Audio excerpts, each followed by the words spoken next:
Good morning. You're listening to Central Wisconsin's 24-hour information station, AM 1320 WFHR.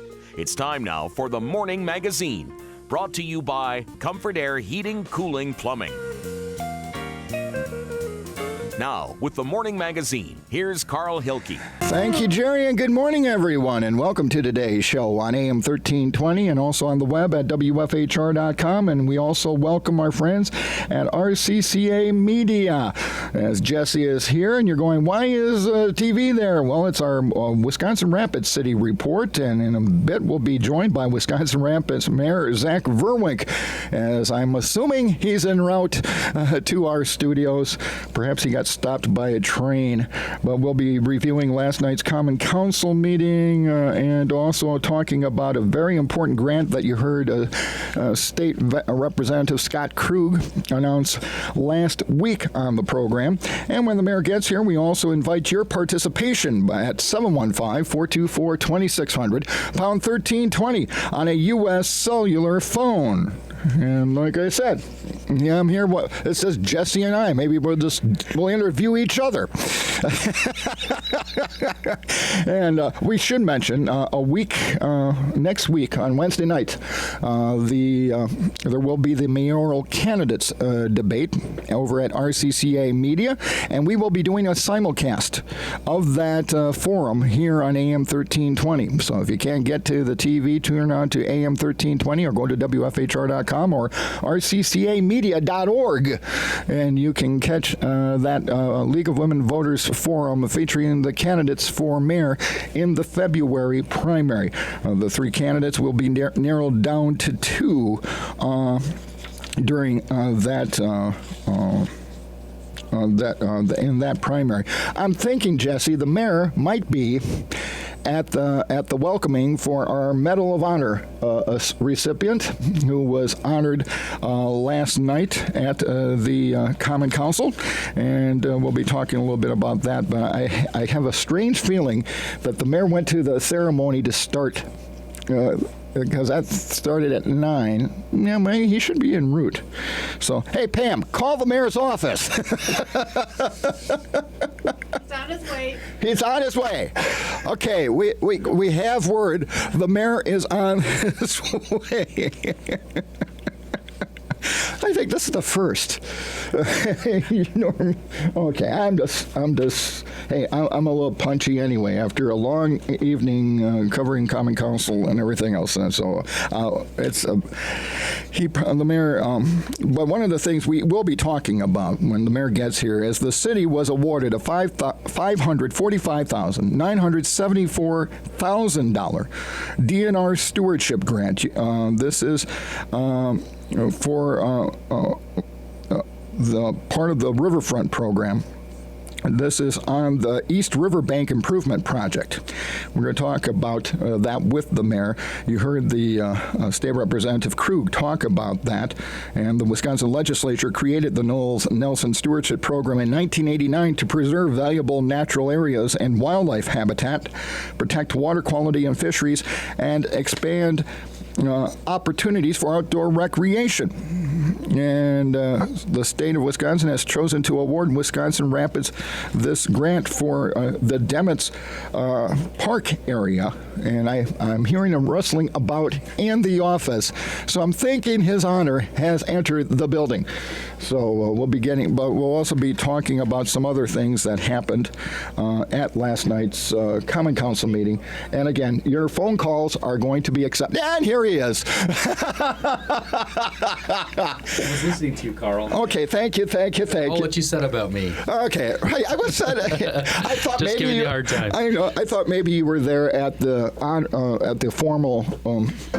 At the Medal of Honor. Yeah, quite a deal, isn't it? Yeah, yes. Have him in town. And to present him the keys to the city, and also Bill Hack, who started the American Heroes Cafe, and you might want to explain the significance of the keys to the city. People. Sure. I don't give many of them out, but it's kind of an honor. Mayors issue proclamations like governors and the president does on various issues, and declaring certain days, proclaiming certain days.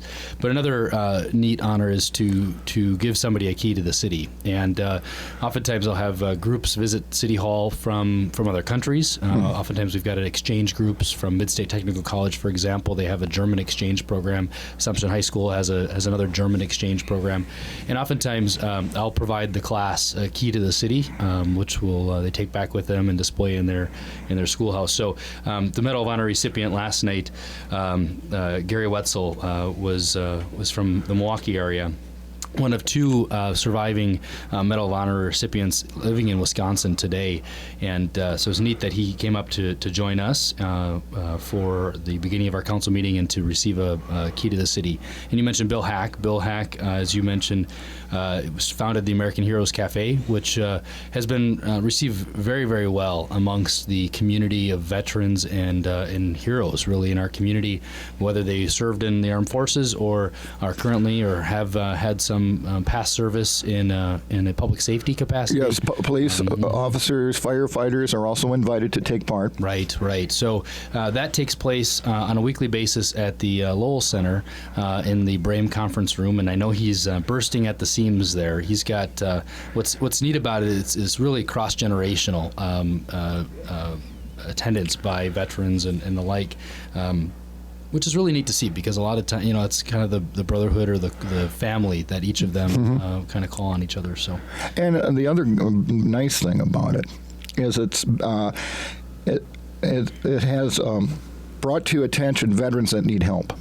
They can come to that cafe, and usually there's someone from Veterans Service Office there every week, and or another veteran. Then if they see a veteran that needs help, they can say, "Hey, brother, let's get you the help you need."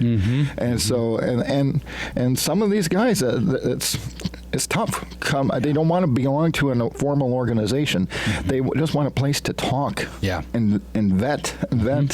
And so and Gary Wetzel. I thought his statement yesterday at the Common Council meeting that he was just a caretaker. Oh, this on there. Very humble.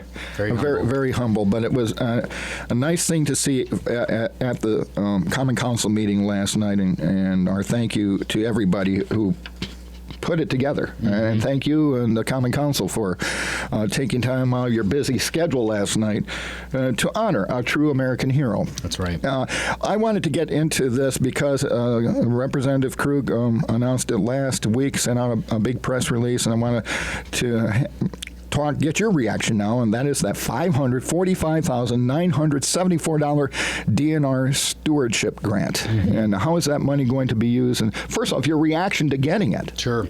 Well, we're incredibly excited. We knew that obviously past conversations we've had related to our riverbank design project, that we're taking a position that our riverbank can, in the improvements of the public spaces along the riverbank, can play a unique role in activating the spaces surrounding them. That's the commercial property, etc. But we've also seen that many communities that have prioritized waterfront investments, such as in a community like ours, that their economy surrounding the waterfront has seen tremendous growth and redevelopment, and that's something that we're looking for to achieve. So a little bit of background on the DNR stewardship grant. We had applied for that over a year ago to the state, to the DNR directly. The Knowles stewardship program was created many years ago for just that, stewardship. How are communities and governmental entities using land and being good stewards of public land. And so in this case, we applied for the program. It was about a $1.2 million overall project request, because the stewardship grant does require a local match. That match can come in many forms. It can come from philanthropic sources. It can come from the tax levy. It can come from private donations, corporate donations, etc. Right. So we were one of the largest recipients received in the state of Wisconsin in the stewardship, in total of the stewardship program. It's very, very, very competitive. It's a small program. There's not a lot of funds available, and those funds have dwindled over recent budget cycles. So it was a tremendous honor for us to score that highly and to receive that sum of money. We have 2 years to spend it, and we plan to, right now we're going through a process of evaluating from the preliminary designs of the riverbank what would be eligible expenditures of what the stewardship funding is eligible to be spent on. So, for example, the trail, the East Side Trail, is a component of that. Putting in a facility and some restrooms at the Demetz Park location, which is just across from Riverview Hospital, across Right. 3rd Street. Under bridge connection, possibly, to get folks underneath the bridge and not having to cross at the intersection if they're on a bicycle or if they're on foot. As well as we move upstream, some of the other improvements that we'd like to make to preserve bank stabilization in some sections of the river. The wall has deteriorated to a point where there is erosion that's occurring into the river, and so over time, and as we know with flooding, that's a concern. And then we go up further into Veterans Park. So it will be a $1.2+ million investment overall, and so we're continuing to discuss with other funders who might assist us in our local match. When we established the design for the riverbank improvements, we knew that it was going to be a long-range plan. We weren't going to accomplish it only or primarily with public funds, but we're certainly excited to have a state support and really a validation for what we're looking to achieve in the riverfront. When do you plan on starting some of this work? Is this first stretch, is this going to be at Demetz? Do you anticipate this? That's where we anticipate it to begin. There's some possibility that there could be some work yet this calendar year. Okay.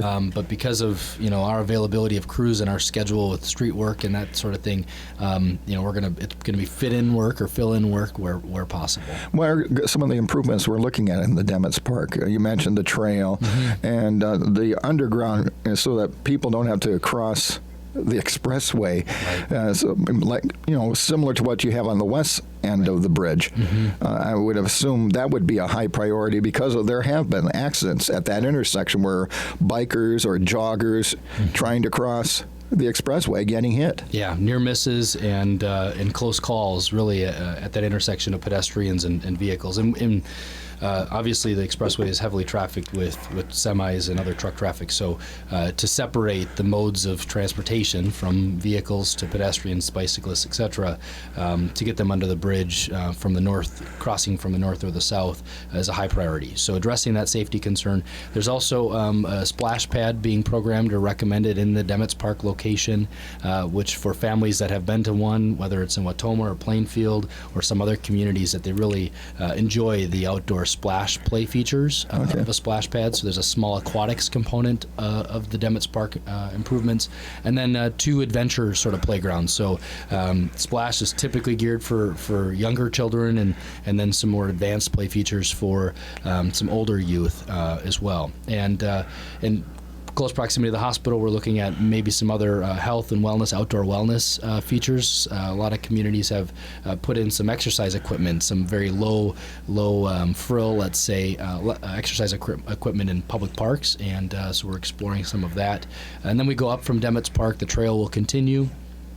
So the plan is to introduce a trail that does not exist presently on the riverside from the Bell Island up into the former Elks parking Elks area up in that area. Well, that's a popular area, so I would think that would be highly used to trail, just like it is on the west side. Right.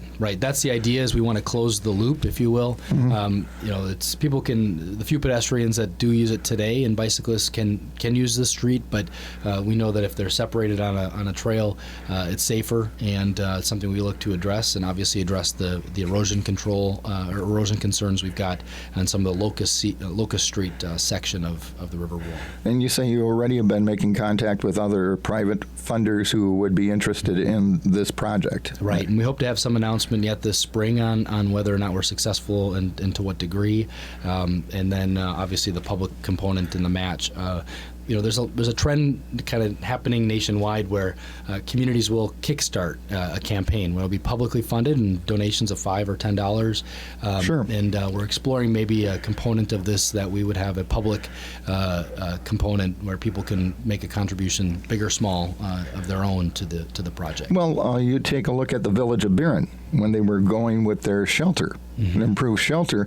People got a chance to buy a brick that's now at that shelter, and then it has the names of or organizations or whatever that help to contribute to that shelter at their park and Exactly. upgrade and so the public, and that went and that's still continuing. They're still accepting funds for that. So I mean, this is something that could be ongoing. That's right. Okay. Well, it's going to be interesting to see what happens with that. Let's see. Well, we were going to Alderman Chad Worrell. Did he ever? He did, yeah. He was able to join us later in our agenda, and so we took care of recognizing Chad for his years on the city council. He served for 4 years, and he was obviously served his district very well and served the city's interests very well as well. Okay.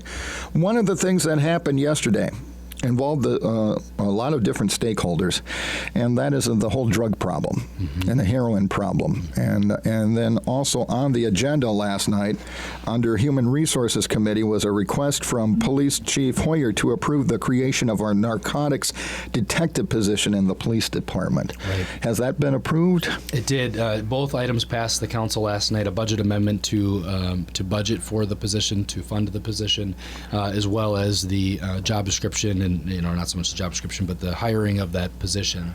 So, that it's important to remember that's one of the many pillars in addressing the heroin and the opiate problem we've got in the community. And so that did pass, and so they're doing an internal promotional process right now to determine who that person might be.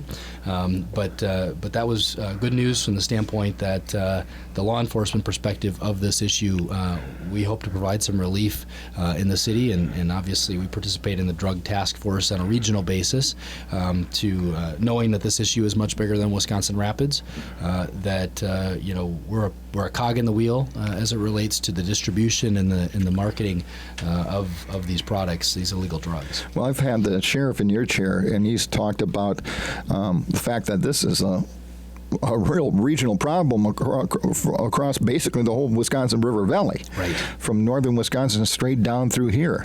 And that's why there's been a lot of cooperation. I'm sure they're going to appreciate having a professional from representing the PD now. Right, another resource. Yeah. A second drug detective second detective we've got in this area. So, resourcing up and providing relief. We hope, the issue is growing and has been growing for some time, and we've reached a point where our current staffing level couldn't address it without being burnt out and being overwhelmed by the problem. It's interesting. I was reading some research on this issue just recently, talking about nationally, smaller rural communities that have had some economic distress or decline really have seen an uptick in this sort of activity. And when you talk about north central Wisconsin, all the way up the River Valley and south of here, that's very much the case. And I think it's a major contributor to it. And we've talked about this too, that our low cost of living in the area and the amount of rental units available also creates opportunity for people to set up shop in a very short period of time, right? And where they don't have to be here very long. They don't have to sign long-term leases. They can do month-to-month situations. And so a stakeholder group that has been involved and we hope that stays involved is the Landlord Association. These folks obviously come into contact with a lot of people, and they can be our eyes and ears as well in curtailing the problem we've got in this community. And then we think on our neighborhoods. People, if you see somebody move into the neighborhood and you see some weird activity going on, people going in and out at weird hours or the like, speak up. Yeah, the neat part about this is you can, on any sort of crime situation, you can text or phone in an anonymous tip. And it was yesterday afternoon, prior to council meeting, the chief at City Hall, we hosted a heroin and opiate subcommittee that's part of an ongoing work we'll talk about in a second. But it was remarked in there that the majority of issues go unreported. And so the police department can't deal with issues that they don't know about. And it's pretty simple when you think about it in those terms. So anybody that sees or hears something that might be suspicious, report it. And if it turns out to be not an issue, well, then so be it. But if we're providing sort of an extra set of eyes and ears, we can certainly be partners with our police department in that regard. Yeah, well, and Nixle is a nice way of getting involved, and you can get alerts and also respond. And Crime Stoppers, Wood County Crime Stoppers. Right, and that's where I was talking with the text or phoning. Yeah. Crime Stoppers is the group that manages that. Yeah, and so it's very easy, and it's anonymous, and you could win a reward, but that's not the whole idea behind it. It's about getting information out to law enforcement so that they can act quickly. If you have any concerns, you're welcome to take part in our conversation this morning at 715-424-2600, pound 1320. On a U.S. cellular phone. Of course, a lot of this heroin stuff deals with people, the addiction to pain-killing drugs. That's right.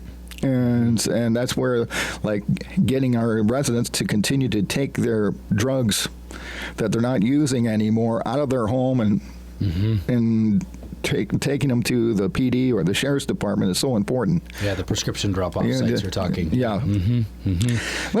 Okay. Maybe a couple other comments on that issue. So yesterday afternoon, I alluded to, we had a heroin and opiate subcommittee. Sure. This came as a result of a heroin summit that the chief here in Wisconsin Rapids and chief in Stevens Point and the chief in Marshfield, as well as my counterparts, the two other mayors, held in Portage County some time ago. And the agreement there was that this is an issue. It's a growing issue in our region, and we need to do something about it. And it requires multi-pronged approach. It isn't just you're going to arrest your way out of the issue, right? You're squeezing the balloon and someone else is going to take their spot.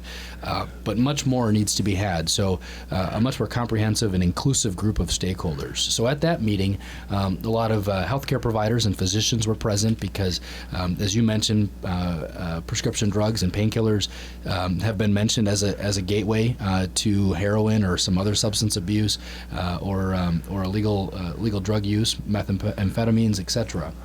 So we included those folks in the conversation. Now, yesterday was more of a localized update on that issue, and so we had members of the faith-based community, clergy members. We had corrections officers, because we know representatives from the corrections department, they have a role to play in this. Obviously, physicians, again, education. We had K-12 educators from both the Rapids School District, Nakusa School District, and Assumption all present at that meeting yesterday, as well as County Health and Human Services, both Health and Human Services, recognizing that they have a role to play. And the idea moving forward is to put together a multi-pillared approach in dealing with the problem.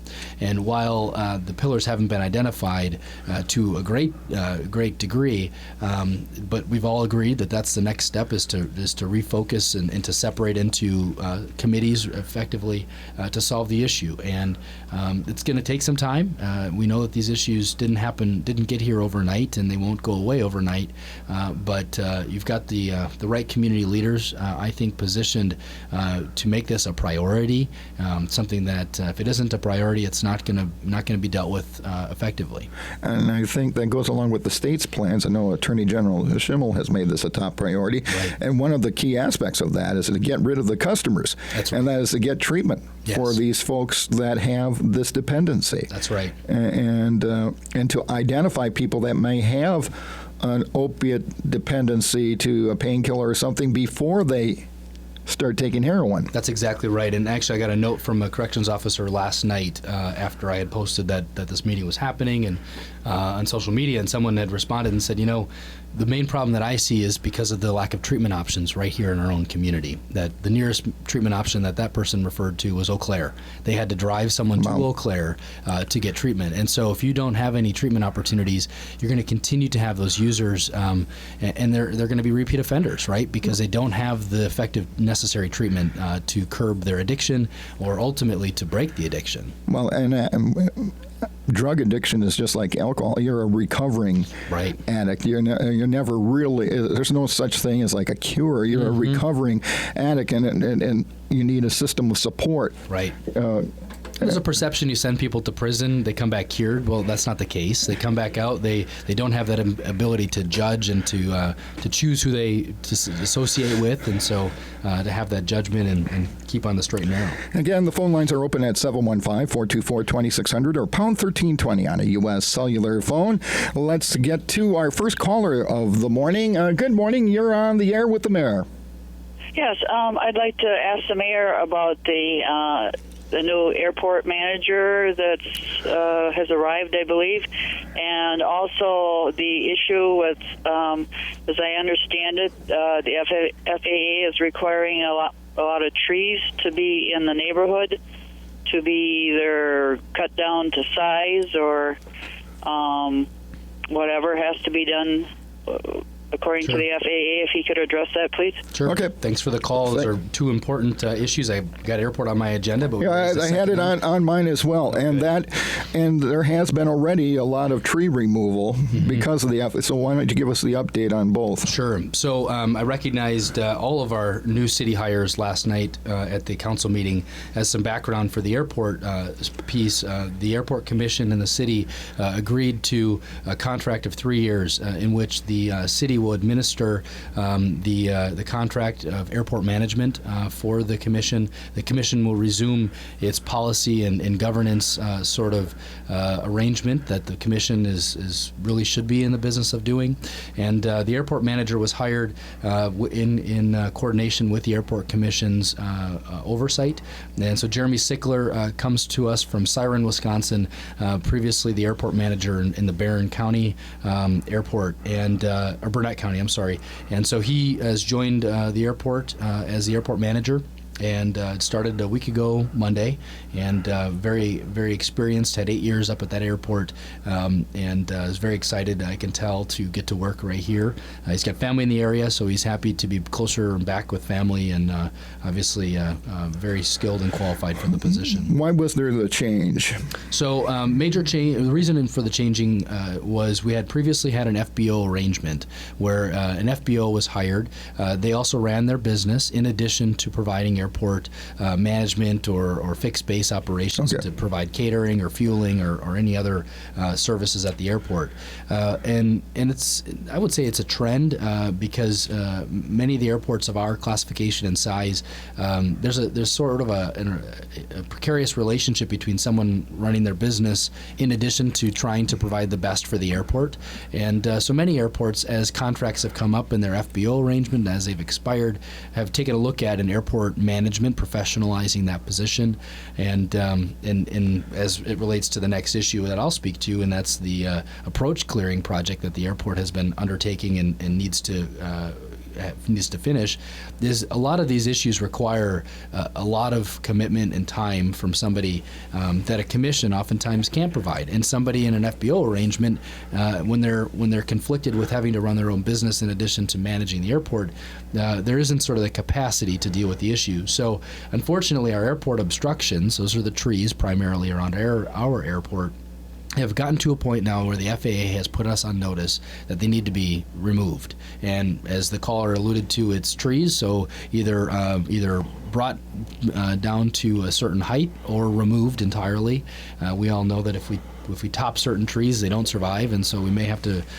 There may be a conversation about what we do there, but there is a reconstruction project on the horizon to take place as soon as 2017 of what's called the Crosswind Runway. That's the runway that if people drive on Sampson Street and they look west in the middle of Sampson Street, they will see the Crosswind Runway. It's the shorter of the two runways. It's a smaller of the two, but the pavement condition is to a point where the State Bureau of Aeronautics division of the DOT has said that runway needs to be reconstructed.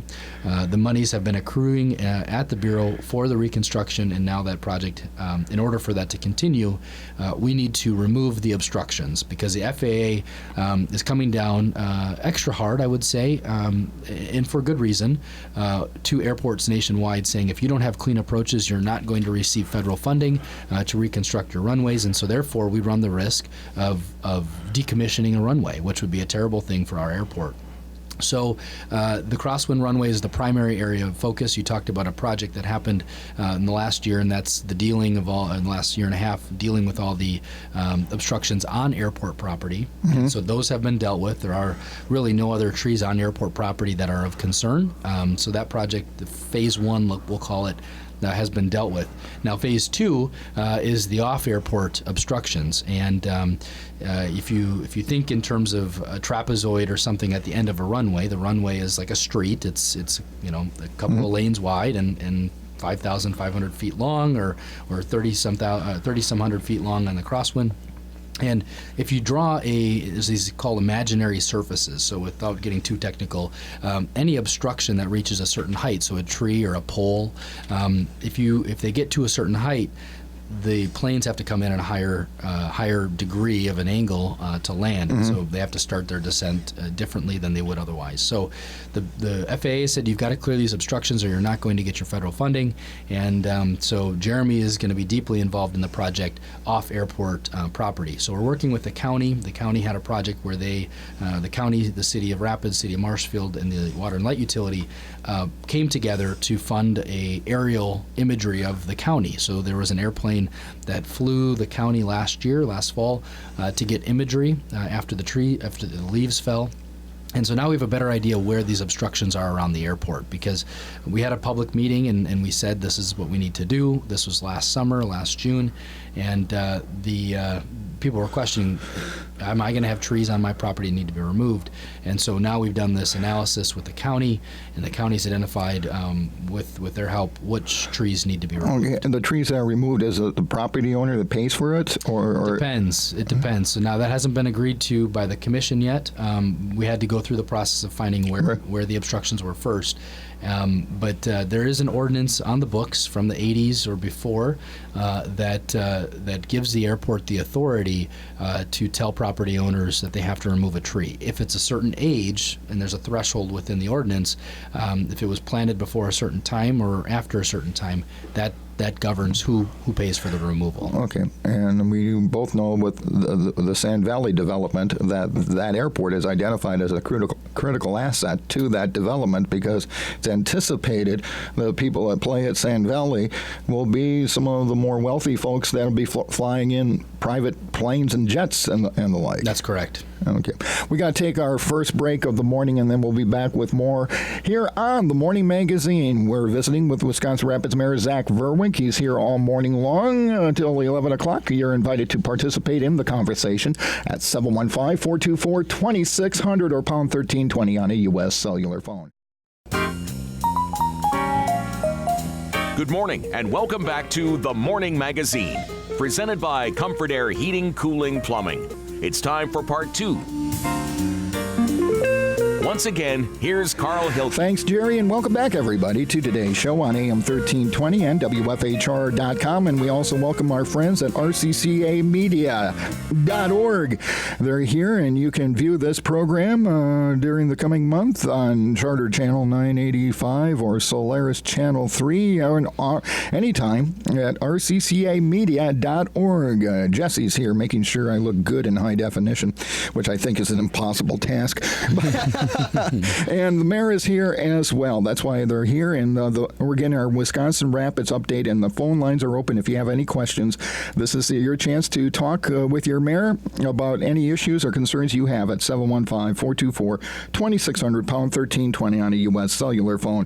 Okay, the other thing was your appointment of Sue Bravik and Paul Shabilsky, thank you, to perform statutory duties of city clerk until a clerk is appointed and confirmed. Right. What's the status of that? So in December 18th, the city clerk's position became vacated. And so at that point, since that time until last night, we didn't have anybody that was deputized or had the ability to sign documents in the clerk's capacity. And, it's something as simple as real estate documents. We've got a lot of plats and CSMs that come before the engineering department that I sign, and the city clerk would sign. So not having the issue resolved related to the charter ordinance that was referred at an earlier time, we needed to appoint somebody to fulfill those duties. Particularly with the elections happening right now, we needed individuals that could sign documents, and so it was pretty straightforward. And we've got Sue Bravik, who's an administrative assistant in that department, as well as Paul Shabilsky, who was hired as an elections coordinator to perform the spring elections. Those individuals were then, in effect, deputized, or they had the ability now to perform the statutory duties of the clerk. Okay. We should mention spring elections. There was thought that schools would not be available for polling places. Let's clear that up right away. Yeah, so the city, and actually the city attorney deserves credit for dealing with the issue. We had received notification, actually the city clerk did, and there wasn't any action on that for some time, so city clerk took it upon herself to reach out to the school district to come to some consensus that we couldn't move polling places in a short window of time for the 2016 election. So polling places will remain as is for 2016, and there is some discussion about what's going to happen in 2017. Obviously, there will be a spring election in 2017, and so we'll need to figure out what the school district's position. It's our understanding that they do ultimately want us out of the schoolhouses, but we're going to continue to explore that issue and our options within that to have a place, have as accessible of polling places as we've got today. Might that be like, say, for instance, the Centralia Center? Centralia Center or a fire station. There's a Yeah. couple of different options, yeah. Okay. How are you going to go about determining that? Asking the public for input, or? Well, it depends if we can get some consensus. There are some state regulations that dictate where and how polling places are set up and requirements there. So compliance is going to be primary, and so if we've got facilities that are at or near the locations of the current polling places, I think that's our desire, is to make them nearly as accessible, if not as accessible. You and the council want the public to help you out. Dealing with the issue of mead pool and all, the aquatics in general, as there's going to be a survey, an aquatics survey. Could you give our listeners the opportunity to know what's going to, I guess they could be getting a call, or how is this going to be conducted? Great question. So as early as midweek next week, the researcher that the city has contracted with will begin phoning residents, and our primary concern is what do city residents think about the issue of aquatics. So they're going to test a number of variables. What do they think about a potential partnership with the YMCA, where the community would be provided community swim time at resident access rates, which would be very similar to what they were at Mead Pool, which I believe is $2 a day, or there was a season pass we could get for windows of time throughout the calendar year. So we're asking the question of residents what they think about a potential partnership. The other question is regarding outdoor. What do people think about an outdoor option? Do they still desire an outdoor option that can be used in a couple of months in the summertime, or do they desire something more year-round, or do they want both? And so how are we asking, what are we asking residents of that? The other component is ability to pay for it, right? Knowing that the city has limited resources, we do have bond capacity available to us to borrow, far more than what we have in our ability to just operate a facility. So we're going to go to the residents to ask them what they think about paying for a facility. And aquatics, either indoor or outdoor, the general price tag on aquatics, particularly outdoor pools, are between $3.5 and $5 million. And so if we were to borrow entirely for that, it could, on an average home, raise their annual taxes $20 to $30 a year. So we want to know what people think about that prospect or that potential. And then test residents' perspective on location a little bit. Where do people think that they would most like a location of an outdoor or an indoor facility? Okay. And the company that the council has agreed to hire, where are they from? And they're from Florida. It's the same company that the YMCA used. Okay. So we were able to achieve a discount on their work because they had previously surveyed the area. So they had resident profiles. They knew the market. So there's tremendous value to us, or benefit to us, to use the same firm. Okay. And when do you anticipate getting results from the survey? So we're planning for a February public meeting where We will have the researcher report out the findings of the survey, ultimately for City Council action. Whatever we decide is going to require City Council action and approval, and it's our hope that the survey validates or invalidates some early thoughts that people have about the aquatics issue. And so my hope is that the City Council takes action in February or shortly thereafter to decide what we're going to do with our aquatics needs. In the meantime, what happens with Mead Pool? Well, the council in late fall last year, early winter, instructed staff not to spend any financial, they didn't earmark any money in the budget to make any improvements or upgrades at Mead Pool to be compliant with the state health department. So read between the lines there. There isn't any dollars, nor was there any agreement that they should spend any money on Mead Pool. And so at that point, the state has told us that if you don't make the improvements, Mead Pool will not be licensed for operation in 2016. And what would that mean in terms of what would you have to do with the facility? So it was identified through the state's requirements and engineering review of an outside engineering firm that we would have to spend upwards of $200,000 to $300,000 to bring the pool into compliance for one calendar year. That wouldn't give us 5 years or 10 years on the pool. It would, and that may not even guarantee a full season. So at the council, at that meeting, the committee of the whole decided they didn't want to pursue spending any more money in Mead Pool. Okay.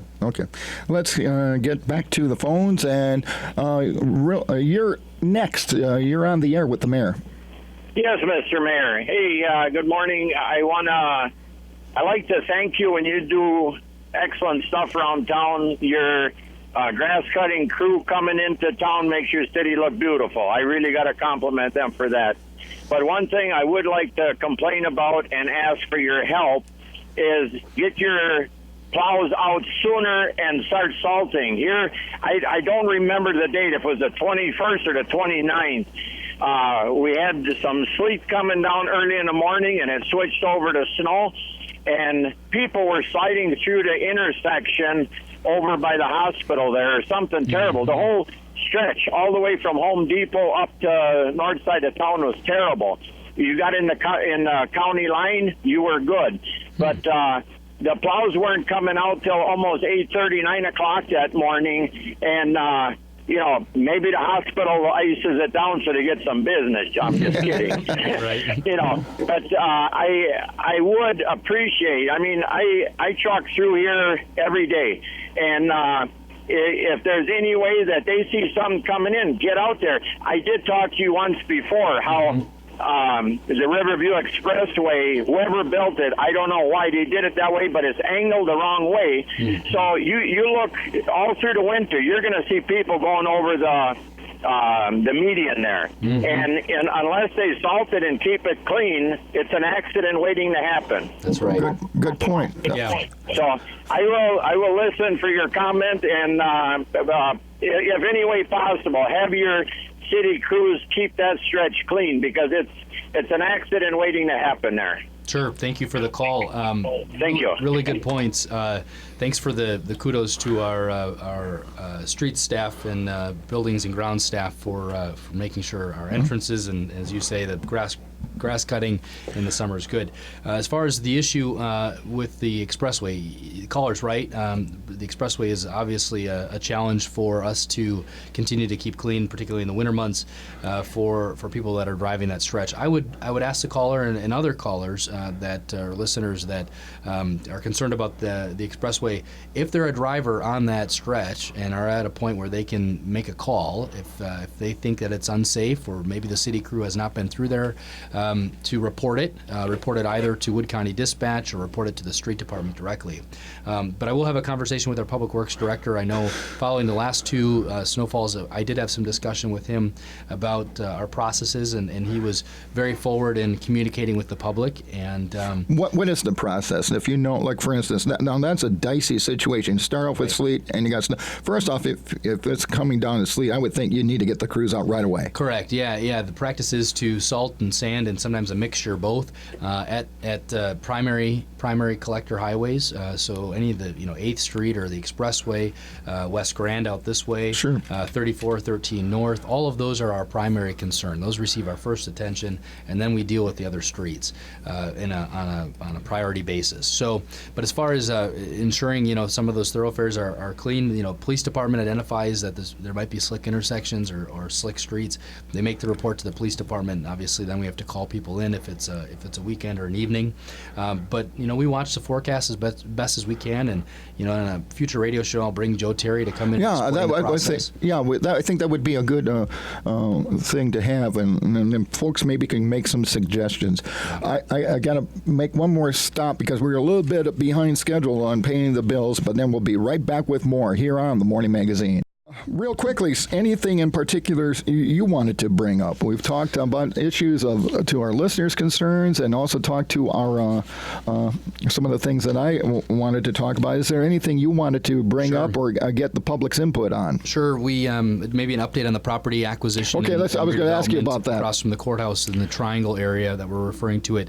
The city purchased, negotiated and settled on terms on the Good Time Charlie's property, and so the city will take ownership mid-year of that this next year. Salvaging activities began on the other 2 properties that we own, and so demolition will begin as soon as the salvaging is complete out of those buildings, and that'll happen in mid to late February. The area will be fenced very soon because it'll become more of a construction and demolition site, so we want to fence it off so it's safe to the public. And then the city also acquired downtown another piece of property, and that was the Easttown Plaza. Mm-hmm. It's bordered by currently Big Al's on the one end, and on the other end is Whiskey Rapids. There's a parking lot in between the body shop next to that. So the city has acquired that. That's been contaminated. It's sat on the market for over 3 years. Many local developers really became uninterested when they learned of the environmental contamination. So the city stepped in. What's the contamination there? Fuel oil. And it's likely not from that property, but a neighboring property. So we're going to appease the DNR, do what they want us to do, with the hopes that that property will be back on the market as a clean site, and hopefully for some redevelopment potential. Okay. Are you starting to get any, as the city acquires these properties and clean them up, are you getting any inquiries from these companies that have been operating up and down the river, basically going, we're interested in that site? Or well, a lot of them have been watching the process, and until you get site control, it's hard to tell if it's a go. So now we're getting to a point where we've got much more certainty about the future of the redevelopment. It's not so much a concept or a vision in terms of redeveloping it. It's now becoming more of a reality. So the council will be having some discussions in the coming months as to what the redevelopment might look like and what it might entail. And so I'm excited that we're reaching the phase where we're finishing closure on acquiring some of the properties and can begin. Any other environmental issues you think that might be underground? Most of the issues have been identified. It's reaching closure on that, and so that's partially why it makes the most sense for the city to step in, because they'll sit vacant forever, and property values around them will continue to decline because of the vacancy. And obviously, when you have vacancy, buildings start falling down, and as we're seeing with some of the buildings we've acquired, they're not in any great shape. And so here's our opportunity to create a new tax base and to grow the tax base in that area, and obviously create jobs in the process. I would think what was the Labor Temple, as I remember it, and the Big Time Charlie's, and that area, I would think would be once it's cleaned up and everything, will be a very attractive. That's right. Corner for a developer. I would think you'll get some. Yeah, I would think you'd get multiple bids on that piece of property. There's great views of the riverfront from that property in particular, and that's going to be a prime spot for housing, whether it's condos, apartments, or a combination of the two. Well, I've heard, and I think we've all heard names of various housing or developers who are been mentioned, and I'm sure they've contacted you to keep us in the loop. What's the process to put that out to bid, so the competitive bid? Then we'll do a request for inquiries where developers will be able to respond to an RFI, it's called, and they'll be able to give us a basic conceptual idea of what they what they think the site can bear and what it can be, and so that'll really become the point where rubber meets the road in terms of what the potential of the redevelopment is. That will be very interesting. Very Yes, interesting. Looking forward to it. Okay.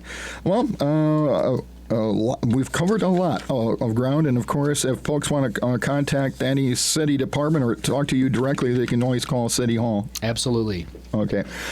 And in the meantime, I'll let you get back to your busy schedule. See you next month. Okay, we'll talk again next month. Thanks to our listeners. And thank you to our listeners for their calls and questions this morning. And thank you to Jesse at RCCA Media for getting my best side as well.